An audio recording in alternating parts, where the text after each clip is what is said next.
Bom, vamos fazer aqui o estudo do capítulo 6, chamado Organização do Trabalho, do livro Gestão da Produção e Operações, Abordagem Integrada, do coordenador Mário Otávio Batalha. A edição do livro é de 2019. Meu nome é Flaviane, esse é um trabalho para a disciplina de Sistemas de Produção do Programa de Pós-Graduação em Engenharia de Produção da UFOP. O autor, então, ele começa o capítulo explicando o que é a organização do trabalho. Então, para ele, organização do trabalho é análise e projeto da divisão do trabalho junto com a coordenação da divisão do trabalho, dessa divisão que foi projetada, que foi planejada. Isso é a organização do trabalho. Obviamente, levando em considerações todas as peculiaridades socioeconômicas, né, da empresa, da região onde a empresa está instalada, né, das capacidades, né, dos funcionários, né, da mão de obra, levando em consideração todas essas variáveis, né, e isso, segundo o autor, é a organização do trabalho. Só que ao longo do tempo, essa organização do trabalho foi sofrendo alterações, evoluções, essas concepções. Por quê? Antigamente, né, se tinha nas literaturas, né, dentro das empresas, era tido como todo o controle, todas as decisões em relação a essa organização era feito por gerentes, né, pela alta hierarquia da organização. Hoje em dia já se tem novos conceitos, né, de que o trabalhador precisa participar das decisões, né? Mesmo o trabalhador ali do chão de fábrica, ele precisa participar dessas decisões até para melhorar essa organização do trabalho e ter uma organização do trabalho mais participativa, mais efetiva, né? Porque quem melhor sabe do que se passa no chão de fábrica do que o próprio funcionário, ali, o próprio operário, né? Então, tem sofrido essa evolução ao longo desses tempos, apesar de que ainda não é uma coisa tão normal, ainda não é uma coisa frequente se ver nas organizações, né? Às vezes tem um conceito, mas a prática ainda é irrisória. Bom, na seção 6.2 aí, o autor ele mostra a evolução dos modos de produção, né? Então ele começa explicando o que é o artesanato, modo de produção artesanal. É quando o artesão ele é responsável por todas as etapas de produção, né? Todas as etapas e até a finalização do produto para venda. Muitas vezes ele também é responsável pela produção da matéria-prima.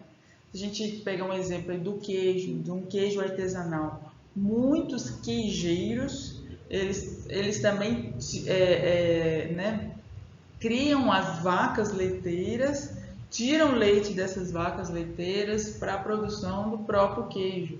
E esse queijo, muitas vezes, eles também são responsáveis por fazer a venda em feiras, em mercados, né, ou a domicílio também. Então, é um modo de produção artesanal. Mas muitas vezes a dificuldade para o artesão enriquecer é maior, né? Por às vezes ele não dar conta de todas as etapas de produção. Isso lá na antiguidade dá início, cria-se o mercador. O que é o mercador? É o que compra os produtos artesanais e vendem nessas feiras. E eles conseguem lucrar muito mais que o artesão. E nisso o artesão começa a se endividar, né? Começa a pegar dinheiro emprestado do mercador e não conseguem pagar, né?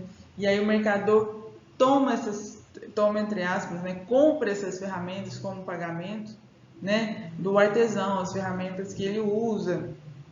E aí o mercador começa a ser dono dessas ferramentas do artesão. Nisso se dá, né, o início da cooperação simples da manufatura. Então começa essas divisões aí do trabalho, né, do mercador ser dono dos meios de produção. ainda que meios de produção rudimentares, simples, né? Então, até o Marx, né, classifica esse tipo de produção como cooperação simples, né? Cada trabalhador aí, ele continua realizando todas as etapas de produção, porém com o mesmo maquinário, né, com as mesmas ferramentas. Porém, começa a se ter, né, ao longo aí do tempo, dentro dessa cooperação simples, essa divisão do trabalho, né? A capacidade de produção aumenta, né? O volume de produção aumenta e o trabalhador começa a ser responsável por cada etapa do trabalho, vamos dizer, parcial. Ele não tem mais conhecimento, né, de toda a linha de produção ali. Ele começa também a se especializar dentro da produção de determinado produto, determinado item. E com isso, a gente tem aí no século XVIII a Revolução Industrial. Com a Revolução Industrial, aí a gente, né, vem aí pelo modo de produção da maquinaria e automação. Né, tem uma maior... Marx considera que essa revolução industrial vem com as máquinas de tecer, de fazer tecido, porque substitui aí de forma clara o trabalho de uma pessoa pela máquina. Apesar de que, né, a literatura considera que a revolução industrial é tida como as máquinas a vapor, né? Com isso também há uma diminuição no número de funcionários necessários para uma determinada atividade. Tem-se até, né, uma ideia de que no futuro, no futuro enxergado lá nos anos 80, nos anos 70, de que não seria mais necessários funcionários, né, operários, trabalhadores para determinadas produções. Né? Como, por exemplo, a gente tem aí em 1983, o cunho do conceito de fábrica escura. O que é fábrica escura? Que não precisaria mais de luminosidade, de luz do sol, de luz de lâmpada, de iluminação, porque não seria mais preciso pessoas trabalhando, seria tudo robotizado. Então, em 1983, na fábrica da Volkswagen, em Wolfsburg, na Alemanha, vence a produção do carro Golf totalmente mecanizada, robotizada. Todos os processos de produção eram automatizados, mecanizados. Só que a gente tem que esse conceito já está bem ultrapassado, esse conceito de fábrica escura. Por quê? Porque hoje a gente sabe que toda atividade, apesar de que automatizada, precisa-se de funcionários para controle, né? para prestar atenção, para ter noção de quando as máquinas derem problema, quando as especificações necessárias de cada produto fogem do esperado, do planejado, do projetado. Então, é necessário, sim, funcionários hoje em todas as etapas.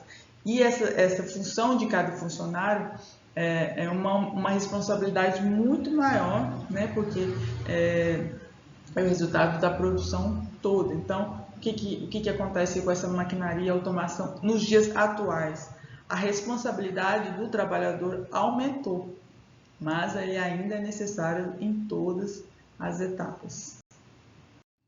Bom, é importante a gente também ressaltar que, apesar de, com a Revolução Industrial, a gente tem, né, fábricas, organizações, empresas muito automatizadas, né, o fato de existirem essas empresas com produção em larga escala, né, robotizadas, isso não deixa de existir o artesanato, né? A produção artesanal em outras áreas, em áreas específicas, principalmente em nichos, né, comerciais. O que são nichos comerciais? Por exemplo, a produção de queijo, que também já foi aqui dado como exemplo. O livro também traz, né, queijos canaças aqui de Minas Gerais, queijos outros queijos lá da ilha de Marajós, lá no Pará, que são queijos também produzidos de maneira artesanal, que são muito valorizados, né, pelas peculiaridades da região, né, do leite, do gado específico da região, né, que são valorizados, são, né, muito difundidos, muito famosos. Né? Então, o fato de hoje a gente estar, né, nessa evolução em maquinaria e automação, mas tem também a questão, o artesanal, o modo de produção artesanal também existe. Tem os violões também Stradivarius, que são produzidos também de maneira artesanal. Violinos Stradivarius são produzidos de maneira artesanal, são famosos, são valorizados e estão aí até hoje.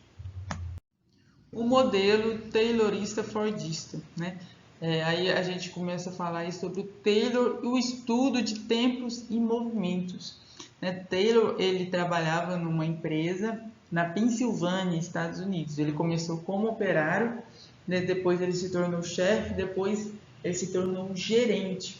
E ele buscava, né, aumentar essa eficiência, né, essa produtividade, esse aumento da produtividade através do controle da realização dessas atividades. Então, naquela época não havia estudos, né, de como realizar essas tarefas ou qualquer outro tipo de tarefa, não existia estudos o bastante que pudesse, né, auxiliar ainda a administração de uma empresa, de uma fábrica. Se hoje é difícil, imagine naquela época. Né? Então, ele propôs aí a administração científica, e dentro da administração científica, né, ele propôs o estudo de tempos e métodos, ou tempos e movimentos. Né? O que é esse estudo de tempos e métodos? Né? É a análise de cada atividade a partir da observação detalhada no modo de execução de vários trabalhadores. Né? Aplicar a economia de movimentos, ou seja, a simplificação e a eliminação de movimentos desnecessários. Então, ele queria criar um melhor método, né, para a realização daquela atividade dentro daquela etapa de produção. Né? Ele fez isso para todas as etapas. Mas, por exemplo, ele pegava ali um funcionário bom, que fazia ali um bom trabalho, cronometrava todo o tempo que ele precisava para realizar toda aquela, né, aquela atividade, toda aquela etapa, né, e ele colocava aquele tempo como padrão, levando em conta, logicamente, né, variáveis pessoais, né, o funcionário tinha que se ausentar ali tantos minutos, né, ou tantas horas por dia para ir ao banheiro, né, ele por fadiga, né, para, enfim, todas as necessidades ali, pessoais de cada funcionário, ele levava em conta para determinar esse tempo necessário aí para a realização de determinada atividade. E com isso ele colocava esse tempo como padrão. E a partir disso ele bonificava, né, quem diminuísse ainda esse tempo de produtividade. E assim, para ele aumentaria a produtividade dentro da empresa. Bom, o que o Taylor acreditava que com esse método aí, com o estudo de tempos e movimentos, o que ele conseguiria solucionar dentro aí da fábrica? Para ele achava que a falta de uniformidade nos métodos seria resolvida, que a gerência, né, saberia como né, todo o trabalho estava sendo realizado. Né? Ele achava que a ociosidade seria melhorada, né? Que o pagamento fixo por dia de trabalho, independente da quantidade produzida, né, se cairia por terra, né, porque seria o trabalhador seria compensado pela sua produtividade. Então ele achava que com isso ele conseguiria êxito dentro da empresa. Tá, mas por que isso não deu certo? Qual é a maior crítica desse estudo de tempos e movimentos? Né? Que toda essa divisão do trabalho, toda essa coordenação aí do trabalho era de responsabilidade única da alta gerência. Né? E o trabalho, né, teórico ali é diferente do trabalho prático, é diferente do trabalho do chão de fábricas. Então, muitas vezes o trabalhador ali no chão de fábrica, ele teria que, né, criar alternativas, né, para adaptar esse trabalho que foi proposto lá pela alta hierarquia para conseguir dar conta. Então é aquele, né, é um jeitinho, é um macete aqui, né, são coisas aí adaptadas, né, para o chão de fábrica, para esse trabalho conseguir ser conduzido. Bom, então agora a gente tem o Ford e a linha de montagem, né? A Ford Motor Company, né, foi fundada em Detroit, no estado de Michigan, nos Estados Unidos, em 1903, né, onde, né, a produção de carro era muito artesanal, né, e Ford queria aumentar o volume de produção, tornando o trabalho mais simples. Isso deu origem ao que? A linha de montagem. Como era essa linha de montagem, né?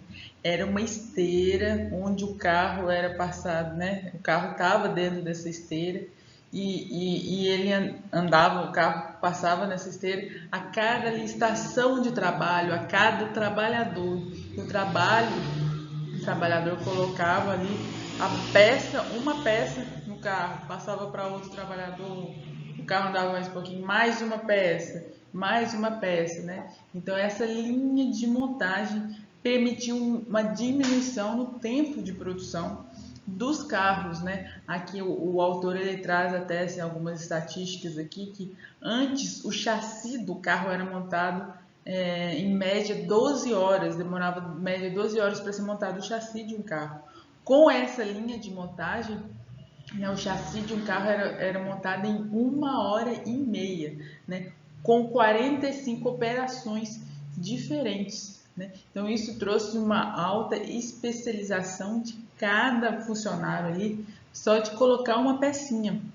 Uma alta especialização, porém, também permitiu, né, a contratação de mão de obra não tão qualificada para essas atividades, porque eram atividades mais, né, o trabalho era mais simples.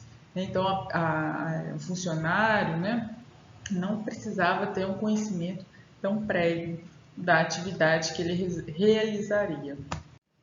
Com isso, houve, né, um aumento na produção muito expressivo. Né? O autor traz aqui que em 1913, né, a Ford produziu 250 mil veículos por ano. Né? E em 1926, a Ford produziu 2 milhões de veículos.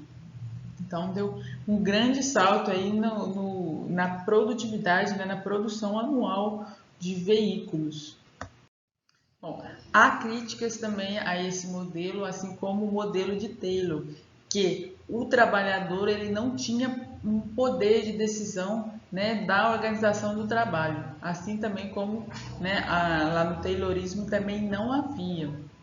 Bom, com essa produção em massa, né, de carros, os carros também se tornaram mais baratos, né, eram mais acessíveis à população em geral dos Estados Unidos, né? Então, como essa escala aumentou muito, foi possível diminuir o preço do automóvel, possibilitando que ele se tornasse um item de consumo em massa, né? Então, quando a gente fala em Fordismo, há dois aspectos, né, que se entende pelo Fordismo. Né? É uma forma de organização de produção, ou seja, uma produção em massa, de produtos padronizados. Né? Todos os produtos são iguaizinhos, né, como eram os carros, né, do Ford, né, da Ford na época. Né? Outro aspecto também, né, que é entendido pelo Fordismo, né, uma forma de organização da sociedade em torno do consumo em massa, como ocorreu nos Estados Unidos, onde grande parte da população passou a ter acesso aos bens industrializados. Nessa época, né, o Ford ele fazia questão de seus próprios funcionários, né, comprassem os carros, os carros que eles mesmos produziam. Né? Enquanto que na época era praticado, né, um salário, um pagamento X para o funcionário, né, ele pagava como salário 2x, ou seja, o dobro do que era praticado na época. justamente para consumir os próprios carros, os próprios itens, né, do carro. Né? E também havia, mesmo com com esse pagamento mais alto, né, esse pagamento mais alto também foi uma forma do Ford, né, conseguir segurar seus funcionários. Né? Aqui o livro também traz uma estatística de que a cada 100 mil funcionários contratados pela Ford, apenas 20 mil continuavam em seus trabalhos. Né? Aí tem várias questões, né, dos motivos pelos quais esses funcionários não continuavam na empresa. Né? Então, tanto que fala-se, né, que havia aí um acordo, né, entre os sindicatos dos trabalhadores para que eles conseguissem manter esses funcionários dentro da Ford. Bom, esse modelo, né, taylorista, fordista, ele sofreu várias críticas, né? Tanto que né, o autor traz aqui algumas informações de que, na época, os próprios colegas do Taylor, né, quebravam propositalmente as máquinas só para embasar a ideia de que o Taylor forçava o ritmo, né? E o Taylor chegou até a ser investigado, né, pelo Senado dos Estados Unidos, né? Tem a crítica também a essa questão da visão simplista do ser humano, como se o ser humano fosse também uma máquina, que ele também fosse movido apenas por questões financeiras. Né, que não era levado em conta questões sociais, culturais, questões psicológicas, né, do trabalhador. Né? E aí essa junção da proposta do Taylor com a proposta da Ford, né, é chamada de escola clássica e ela perdurou até a década de 70. Né? Aqui no Brasil, apesar de, né, a Fiesp, né, que é a Federação das Indústrias do Estado de São Paulo, né, o Instituto de Organização Racional do Trabalho, na década de 20 e na década de 30, né, já fazer palestras sobre, né, esse sistema, né, esse modelo aí de produção, né, da escola clássicas. A escola clássica no Brasil só começou de fato a ser implantada na década de 50, quando as indústrias automobilísticas chegaram aqui no Brasil, né, no governo do Juscelino Kubitschek. Né? E esse modelo ficou aí até 1970, né, mais ou menos, e aí novos modelos vão surgir, conforme a gente vai ver aqui no capítulo. Bom, a Escola de Relações Humanas e os Grupos Informais. Bom, essa Escola de Relações Humanas surgiu em 1924.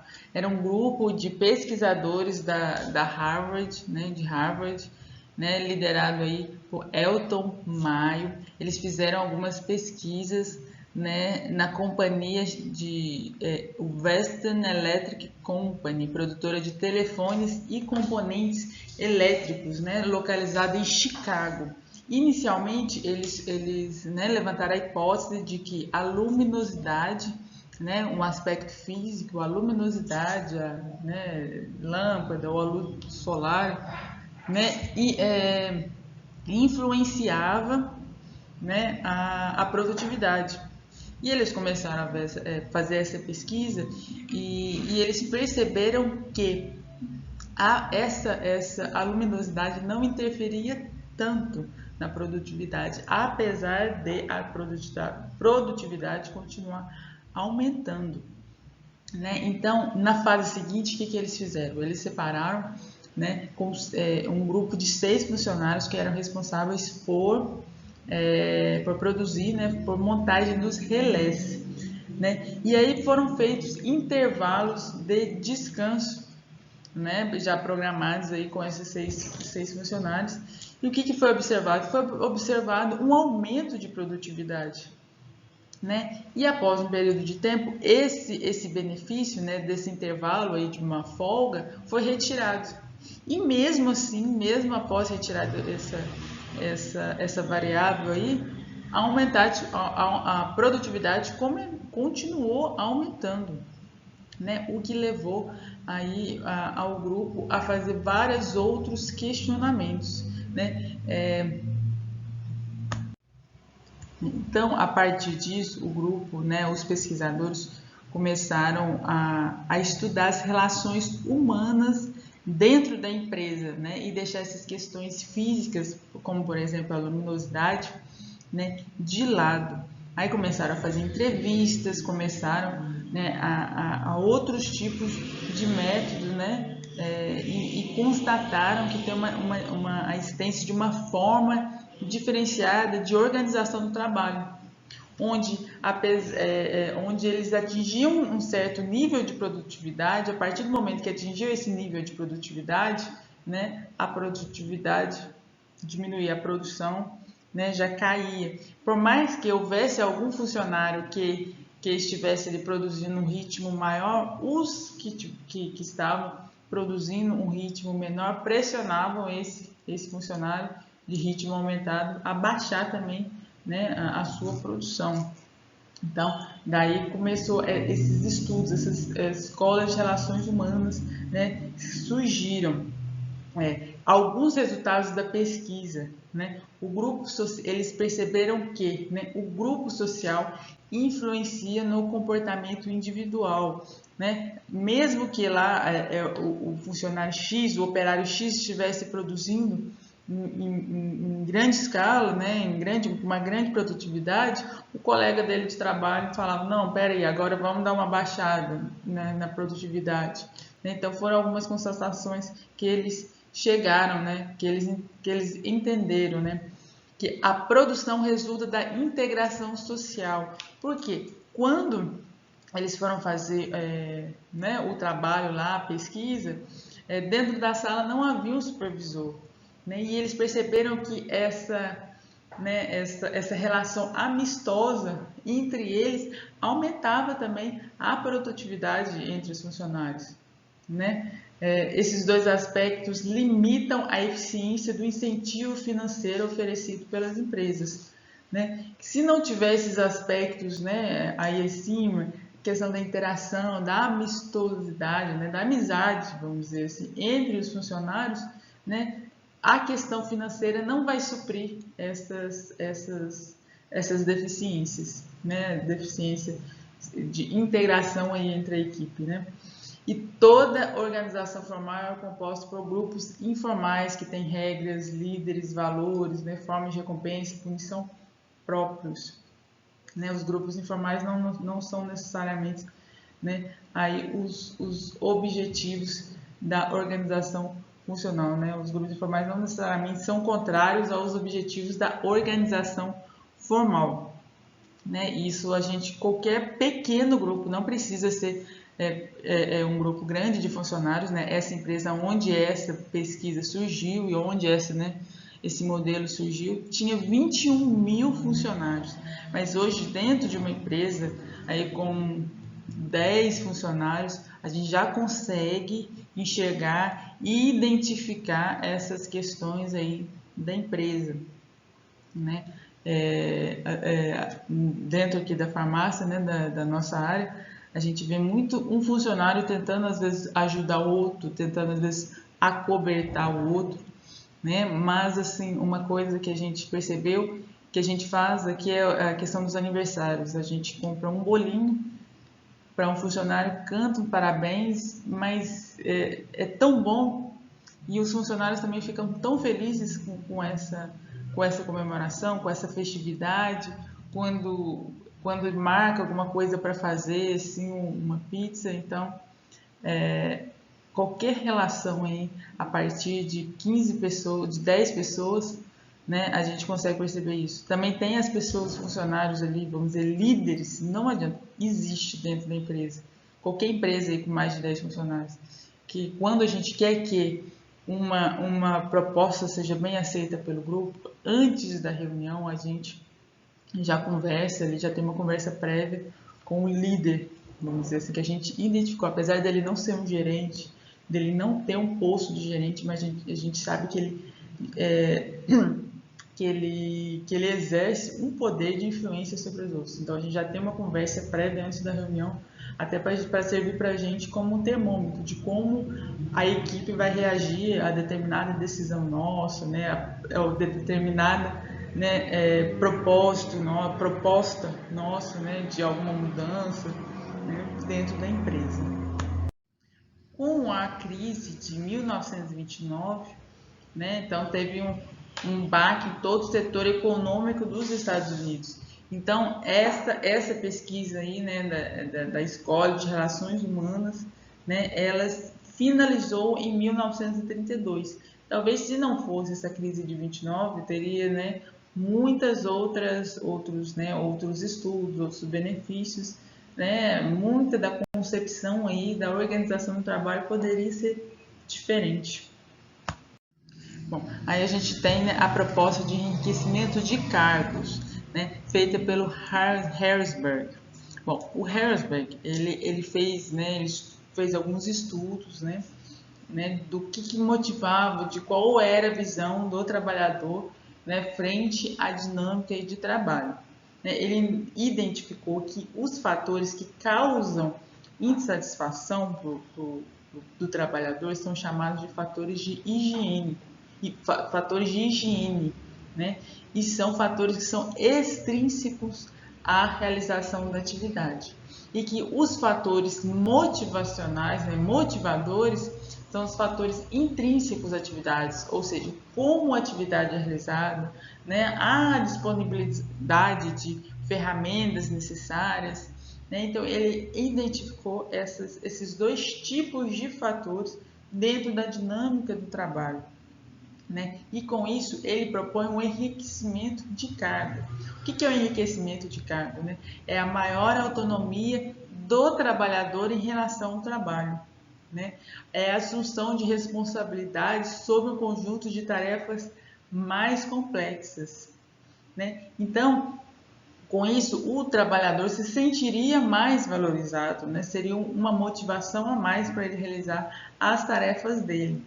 Né? Apesar de que o autor ele não considera que seja possível a aplicação desse enriquecimento de cargos numa linha de montagem, né? Porque a linha de montagem seria, vamos dizer, horizontalmente, né? Um enriquecimento de cargos horizontalmente não funcionaria, porque o funcionário, né, o operador ali do chão de fábrica, ele faria 2 ou 3 mais atividades além da atividade dele, o que não traria, né, um conhecimento, uma motivação para ele.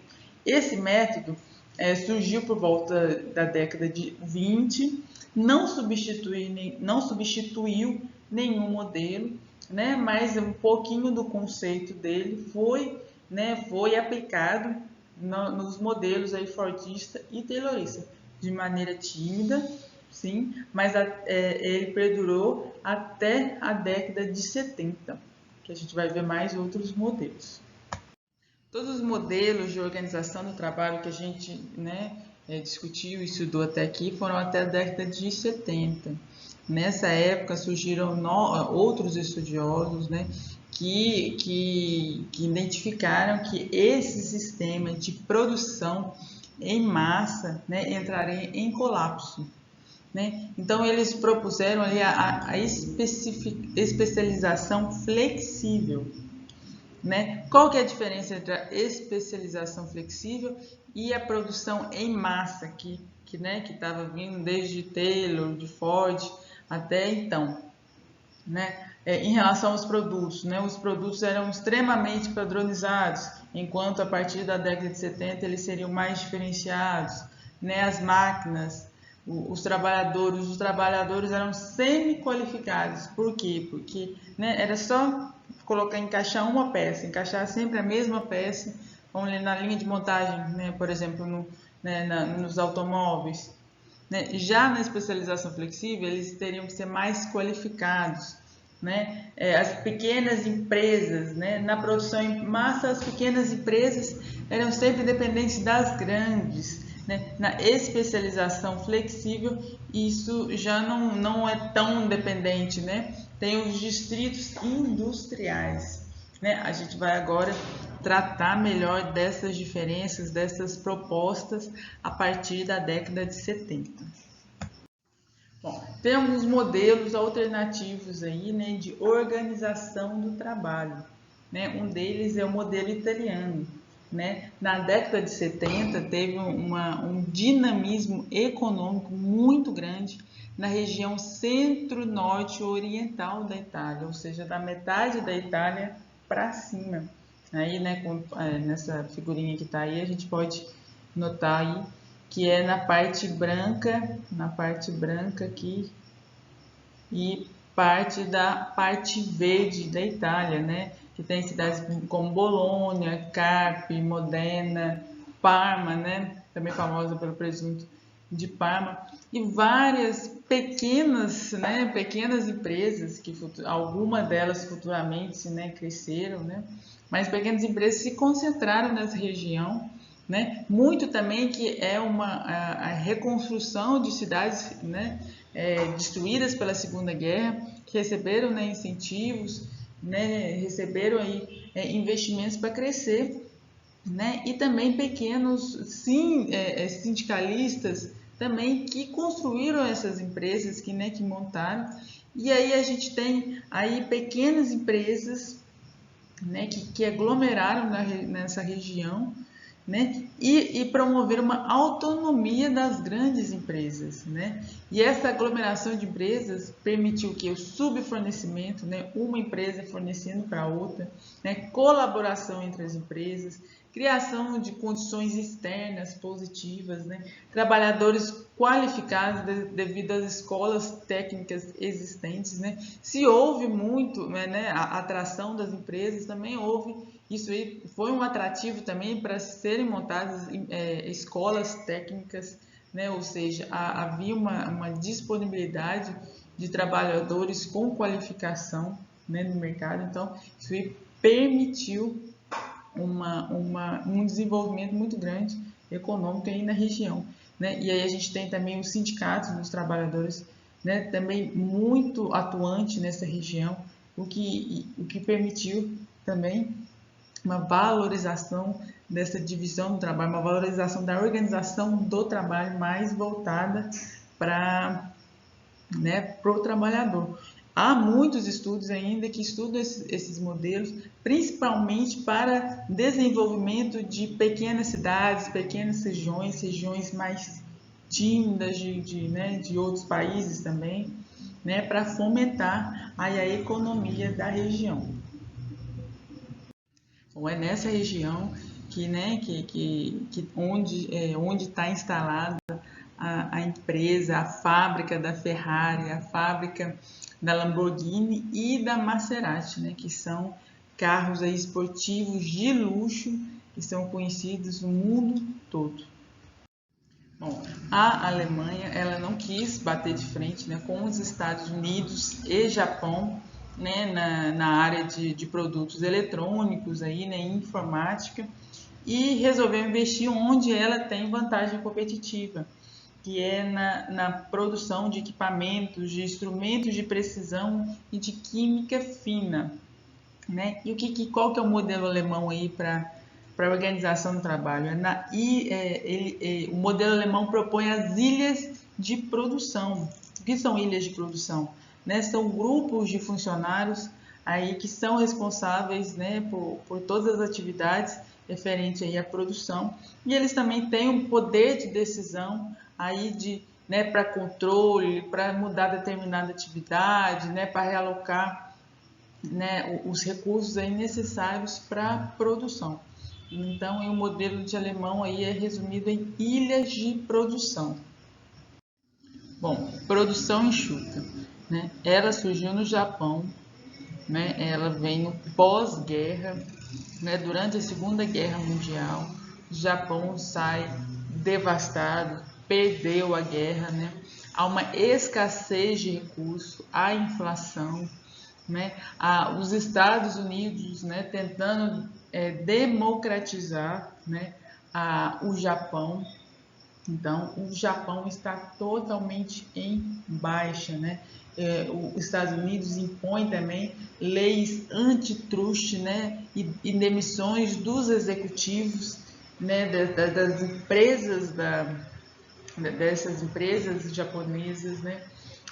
Durante a Segunda Guerra Mundial, a produção de carros simplesmente parou porque foi dado prioridade para carros, né, do exército, né, carros militares, né? Então o Japão aí sai devastado dessa Segunda Guerra. Bom, antes aí, né, após a Segunda Guerra Mundial e antes aí de 1950, com a tentativa de democratização do Japão pelos Estados Unidos, os sindicatos foram fortalecidos. E esse fortalecimento dos sindicatos também trouxe dificuldades de demissão de funcionários, né, de trabalhadores, e até mesmo porque tinham trabalhadores vindo da guerra. Então teve esse problema também, né? Vamos dizer, esse problema trabalhista aí. E já na década de 50, houve aí, né, a partir de 1950, houve a recuperação do Japão. Como é que foi possível a recuperação do Japão? Né? Foi possível a demissão de milhares de trabalhadores, né? Desses trabalhadores que estavam aí, teoricamente até ociosos, né, numa empresa ainda, nas empresas, nas fábricas ainda que estavam se reerguendo, né, mas estavam produzindo também produtos de baixa qualidade. Então, a partir da década de 50, né, tem as empresas conseguem fazer essa demissão de milhares de trabalhadores, né? Começam a chegar encomendas dos Estados Unidos para a guerra na Coreia, né? A guerra da Coreia aconteceu entre 1950 e 1953. Os Estados Unidos precisavam, né, de equipamentos, precisava também de carros militares. Isso também fomentou aí o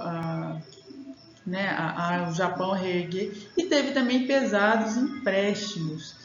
E, né, um adendo aqui também, né, até o autor também cita esse fato de que o Japão também nunca abriu totalmente a sua economia, sempre protegeu ali a economia interna, né? Isso também permitiu um reerguer com mais facilidade, né?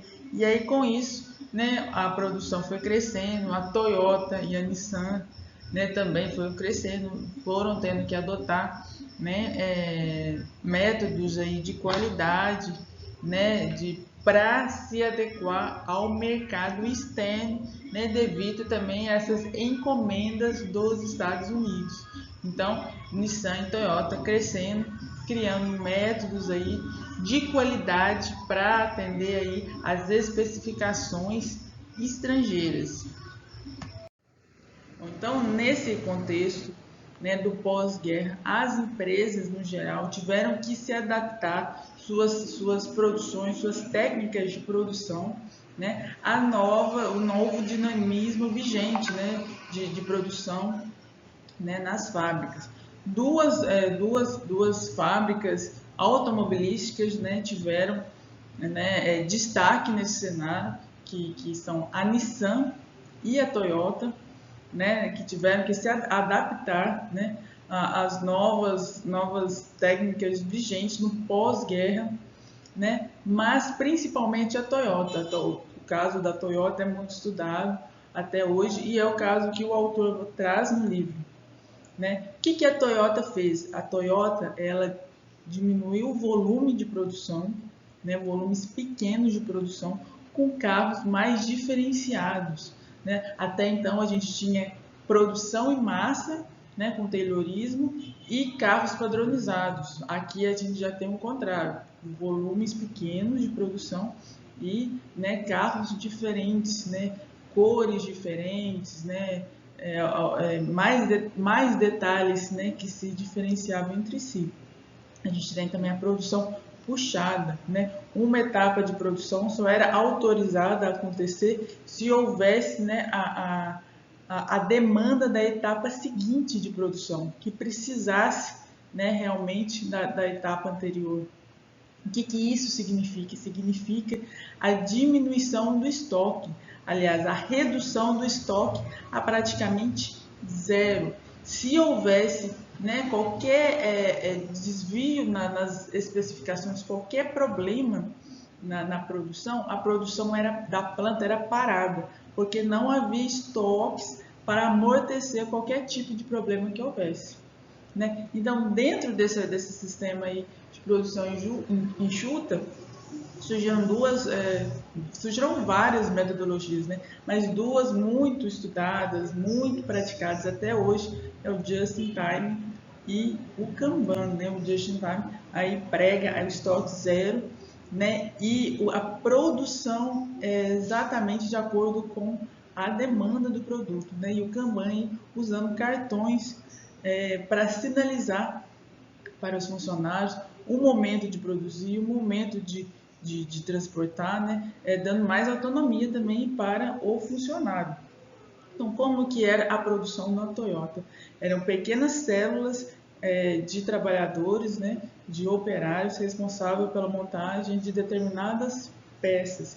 Todos esses funcionários tinham conhecimento de todas essas etapas de cada célula. Uma coisa que acontecia que, né, a mudança de visão dentro da produção da Toyota era que a visão corretiva deu lugar à visão preventiva. O que a gente pode fazer para prevenir que erros, né, que erros possam vir a acontecer. Então, essa mudança de visão estimulou muito esse modelo aí de produção enxuta, né? Não mais esperar que o erro aconteça, vamos evitar que o erro venha, né, a atrapalhar a produção. O exército americano ele teve um papel fundamental também, né, nessa criação desse método de produção enxuta, nesse modelo aí de produção enxuta. Por quê? O exército americano passou conhecimentos de qualidade estatística para as empresas japonesas, né? Principalmente na figura do Deming, né, que é um estudioso muito famoso nessa área de qualidade. Então, ele foi chamado para passar nesses conhecimentos para as empresas japonesas, né? E daí construiu-se, né, a qualidade total. Né? O que era a qualidade total? Eram processos estatísticos para, né, estabelecer a qualidade dentro dessas fábricas, né? Tinha o prêmio Deming, onde as empresas concorriam, né, a esse prêmio de qualidade, quais produções, né, ofereciam a menor taxa estatística de erro, né? Tem o Ishikawa também, que também surge nessa época também, né? O diagrama de Ishikawa, que também é muito famoso. Então, é muito importante nessa época também a gente entender essa questão da qualidade total, né? Que até hoje a Toyota, né, os carros da Toyota até hoje são conhecidos principalmente por né, os mínimos defeitos possíveis. Né? Você compra um carro hoje da Toyota, uma Hilux, um Corolla, né? E já é conhecido dos consumidores que a manutenção desses carros vai ser bem menor comparado, né, com outros carros de outras marcas. Né? O que a Toyota fez também? Ela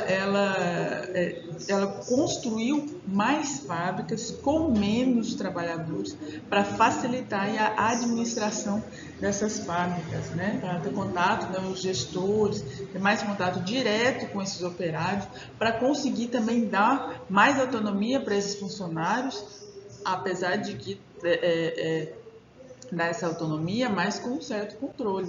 Então, ao invés de fazer uma produção em massa, a Toyota, a Nissan também, né, investiu nessa ideia de construir mais fábricas com menos funcionários para facilitar essa administração. E as duas também a Nissan, ela investiu numa rede de fornecedores, né, para criar essa confiança de que o produto vai ser entregue na data estipulada com a qualidade, né, já esperada. Então, estão aí algumas práticas de gestão que a Toyota, né, a Toyota, a Nissan, outras empresas japonesas também implantaram, mas essas duas em específico, né, se tornaram famosas. E em 1973 teve também né, a crise do petróleo, né, o que também impulsionou as empresas japonesas. Por quê? Porque os carros da Toyota consumiam menos combustíveis. Então, essa questão aí da crise também fez impulsionar a fama, né, a valorização desses carros da Toyota. Bom, apesar da produção enxuta, né, desse modelo de produção, né, ter substituído várias práticas do Taylorismo e Fordismo que vinha sendo implantado até então, não há um consenso se realmente houve essa substituição total, né, se um tipo de produção é totalmente contrário ao outro. Não há um consenso, né, na literatura sobre isso, mas há mudanças significativas, né, na organização do trabalho. Essa produção enxuta, ela traz uma maior participação dos trabalhadores, né, nas decisões. As células, né, de produção permitem aos trabalhadores maior contato com vamos dizer, uma etapa maior de produção, né? As células não permitem a alta especialização que era visto no Taylorismo e no Fordismo, né? Há um controle de qualidade muito maior, consideravelmente mais eficaz do que o Fordismo e o Taylorismo. Apesar dessa produção enxuta, né, levar em consideração as decisões dos trabalhadores, né, dos operários, né, nas células de produção, a gente tem condições peculiares de trabalho no Japão. Né? O Japão, né, ele tem um ritmo de trabalho muito intenso, sendo que são 8 dias de férias por ano. Né? O autor traz algumas estatísticas de que há 10 mil mortes súbitas devido a esse ritmo intenso de trabalho do japonês. Né? Muito se especula porque, né, os japoneses, né, enfrentam esse ritmo de trabalho. Né? Um dos motivos seria, né, que eles não aceitavam, né, talvez até hoje, né, mas principalmente naquela época, no pós-guerra, eles não aceitavam a derrota na guerra. Né? Teve lá a bomba de Hiroshima e Nagasaki também, que, né, pode ter afetado, né, muito, né, essa questão do ego do japonês mesmo. Né? Então o lema era: se não vencemos na guerra, vamos vencer pelo trabalho. Né? Então eles enfrentavam esse ritmo bem mais acelerado de trabalho, né? de rotinas mais intensas. Né? Então essas eram as condições de trabalho. O que isso ocasionou? Né? Um mercado de trabalho muito segmentado. O que é isso? Cada empresa tinha um tipo de salário para um tipo de atividade, para um tipo de pessoa, tipo de qualificação. Apesar de o Japão ser muito qualificado, né, um incentivo muito grande, né, para a educação formal, né, 95% da população tem né, educação, tem a escolaridade mínima, né, até no caso que equivale que é o nosso ensino médio. Mas, né, os sindicatos vieram enfraquecidos da guerra, né, porque muitos sindicalistas de esquerdas foram presos durante a guerra, né, e aí esses sindicatos também foram segmentados de acordo com cada empresa, às vezes apoiados por determinadas gerências. Então não tinha uma padronização desses sindicatos, o que também transformou um mercado de trabalho também segmentado. Né? As mulheres também têm um papel aí diferenciado dentro, né? Tem um tipo de trabalho diferenciado, onde a partir dos 18 anos elas trabalhavam, paravam de trabalhar quando se casavam, né? Tinha filhos, só voltavam ao mercado de trabalho quando os filhos já estavam, né, crescidos. Né? Então a gente tem essas peculiaridades das condições de trabalho no Japão. Né? A única forma de entrar numa carreira estável no Japão era no início, né, quando, ao se formar no ensino médio ou superior, né, quando há recrutamento dos empregados estáveis diretamente nas melhores escolas. Essa era a única forma de ter um emprego estável. Nos outros empregos, sempre, né, nos outros tipos de contratação, né, sempre tinha, vamos dizer, esse medo dos funcionários de serem demitidos. Bom, agora a gente vai falar da escola sociotécnica, né? Bom, onde surgiu a escola sociotécnica? Surgiu em Londres, né, na década de 60, a partir da pesquisa, né, em uma mina de carvão, em minas de carvão, né, do país.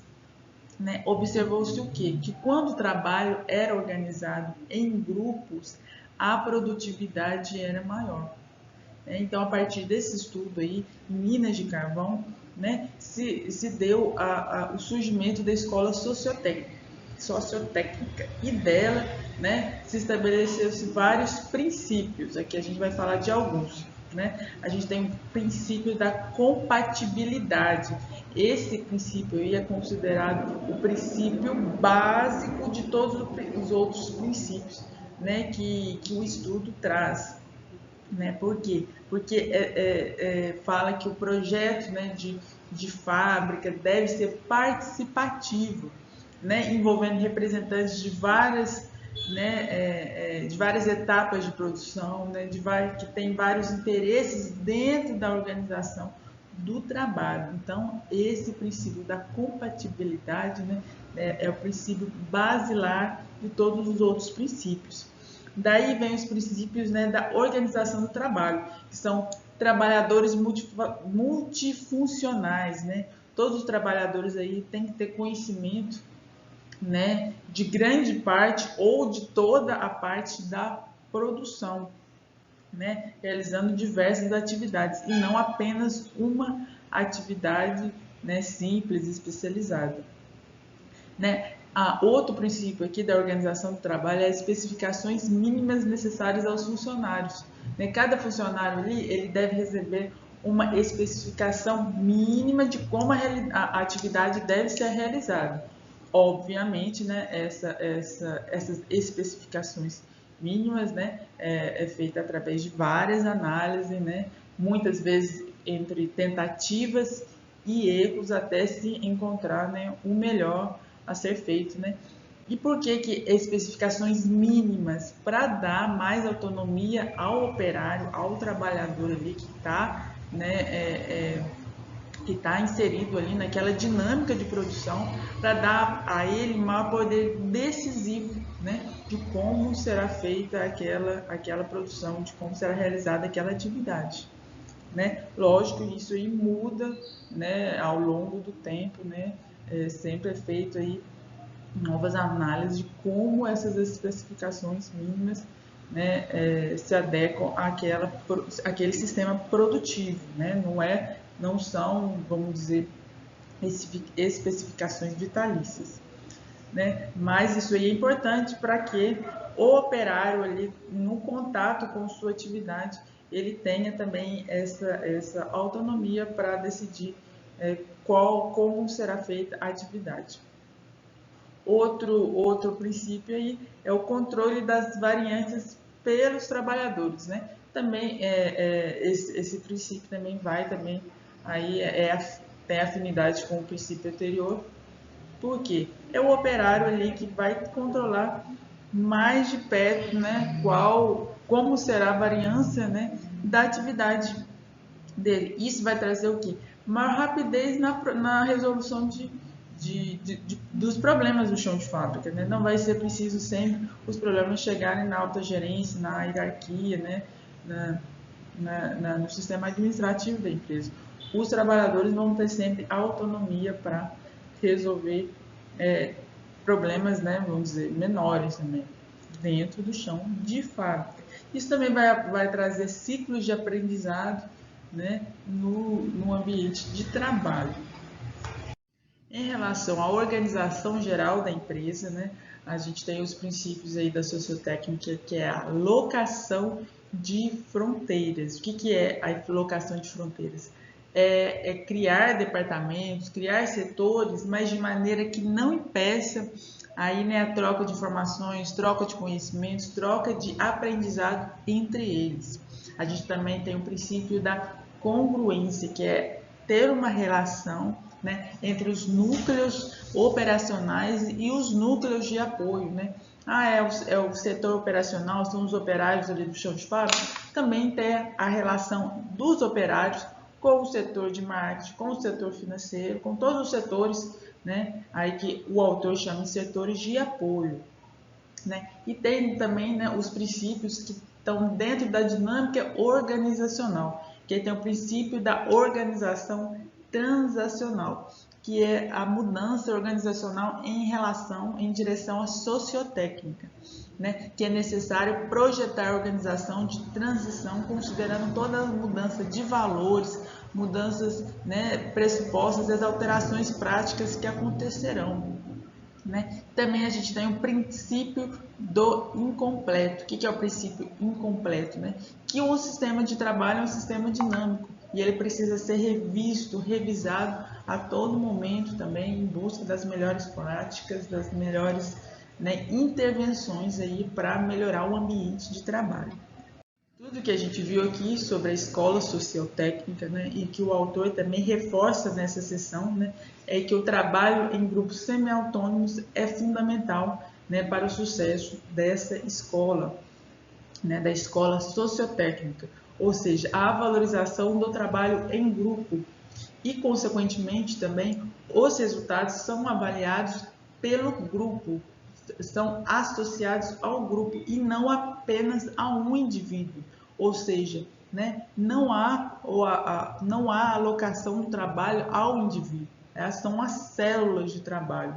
Né? Aí a gente pode notar uma diferença entre, né, no grau de autonomia entre a abordagem aí da escola sociotécnica e a abordagem da produção enxuta. Na produção enxuta, né, há um grau de autonomia também dessas células de trabalho, porém os operários eles realizam tarefas de preparação e apoio além da produção, mas ainda assim fica no nível operacional.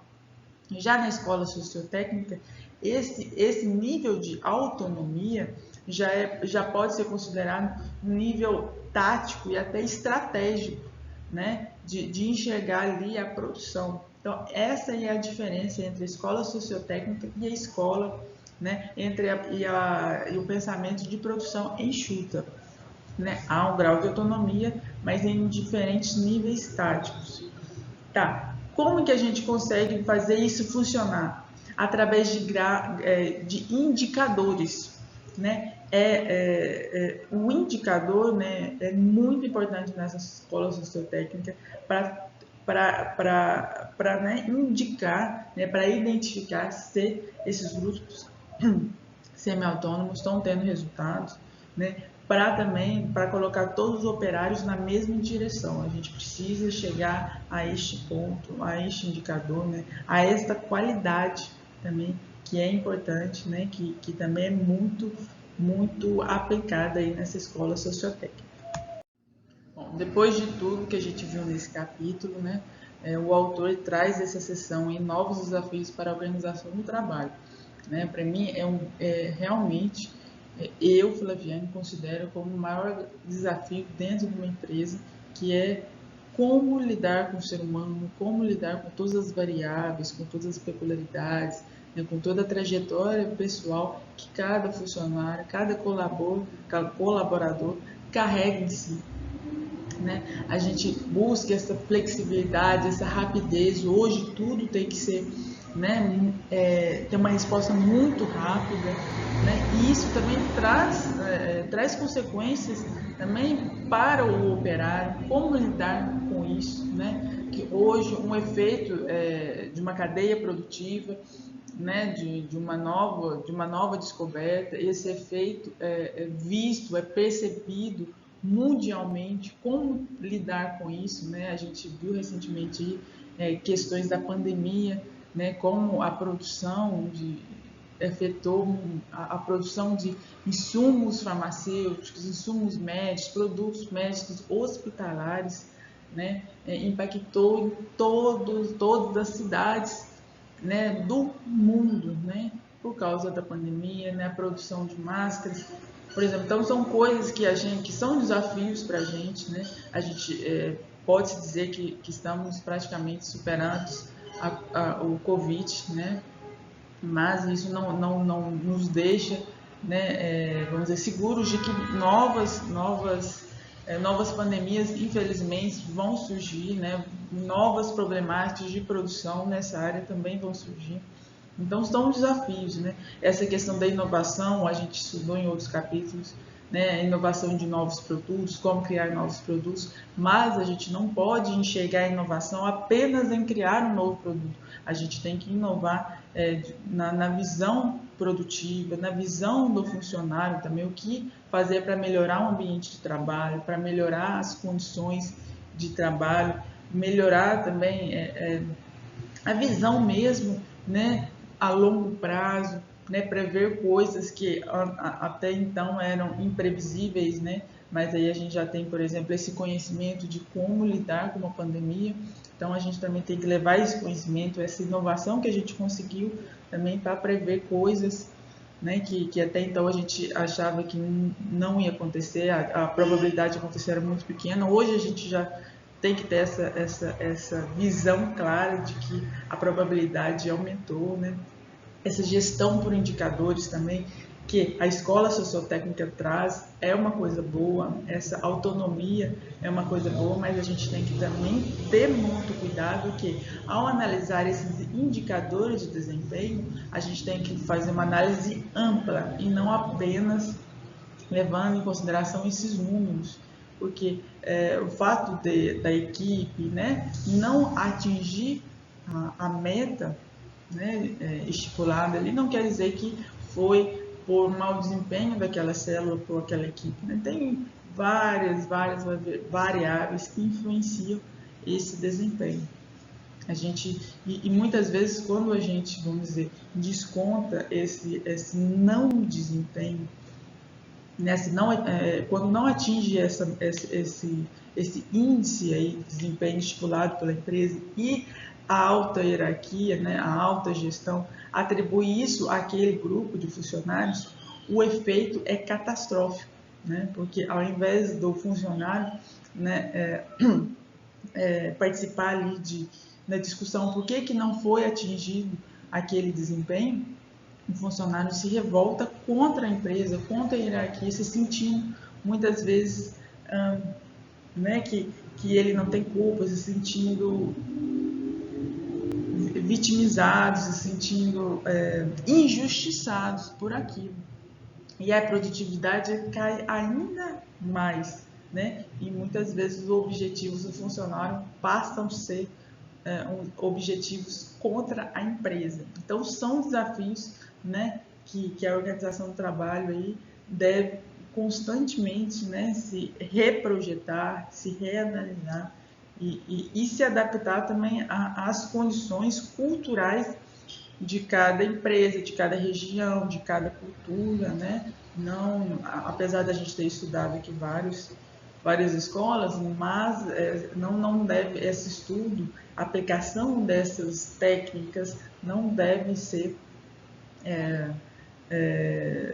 rígidas, devem ser flexíveis também, né, na maneira de pensar, de repensar a todo instante. Então são esses os novos desafios para a organização do trabalho. Bom, então neste capítulo a gente viu aí, né, desde lá do modo de produção artesanal, onde, né, o artesão é responsável por todas as etapas, né, de produção, passando depois para, né, a manufatura simples, né, e passando para sistemas mais automatizados. E dentro desses sistemas automatizados, como a organização do trabalho se deu frente, né, à Revolução Industrial, né, que trouxe essa, vamos dizer, automatização, nessa automação, né, e passando aí pelo Taylorismo, Fordismo, né, que é a produção em massa de produtos padronizados, depois tendo com a Segunda Guerra Mundial, né, vendo também o toyotismo, ou a produção enxuta, né, manufatura enxuta, que produz pequenos menores, né, volumes de produção, porém com produtos mais diferenciados, né, que produtos também que priorizam a qualidade, né, usam controles estatísticos de qualidade para diminuir efeitos, né? E aí vem também o pensamento para o lado também do operário, do funcionário, que além de todas as variáveis inerentes ao trabalho, tem aquelas variáveis também extrínsecas ao trabalho, né? Extrínseca à realização do trabalho, que a autogerência também deve, né, se atentar, né? Deve se atentar à trajetória pessoal do funcionário, do colaborador, né? E também enxergar, né, isso como produtividade, de que também pequenas células de trabalho mais organizadas, com maior autonomia né, dos funcionários, traz maior produtividade do que grandes escalas, grandes plantas de fábrica, com muitos funcionários, com vários níveis hierárquicos, talvez não seja o ideal hoje, né? A Toyota já trouxe essa questão de construir pequenas fábricas com menores números de funcionários para simplificar aí a gestão e conseguir implantar melhor seus conceitos de produção. Bom, é isso.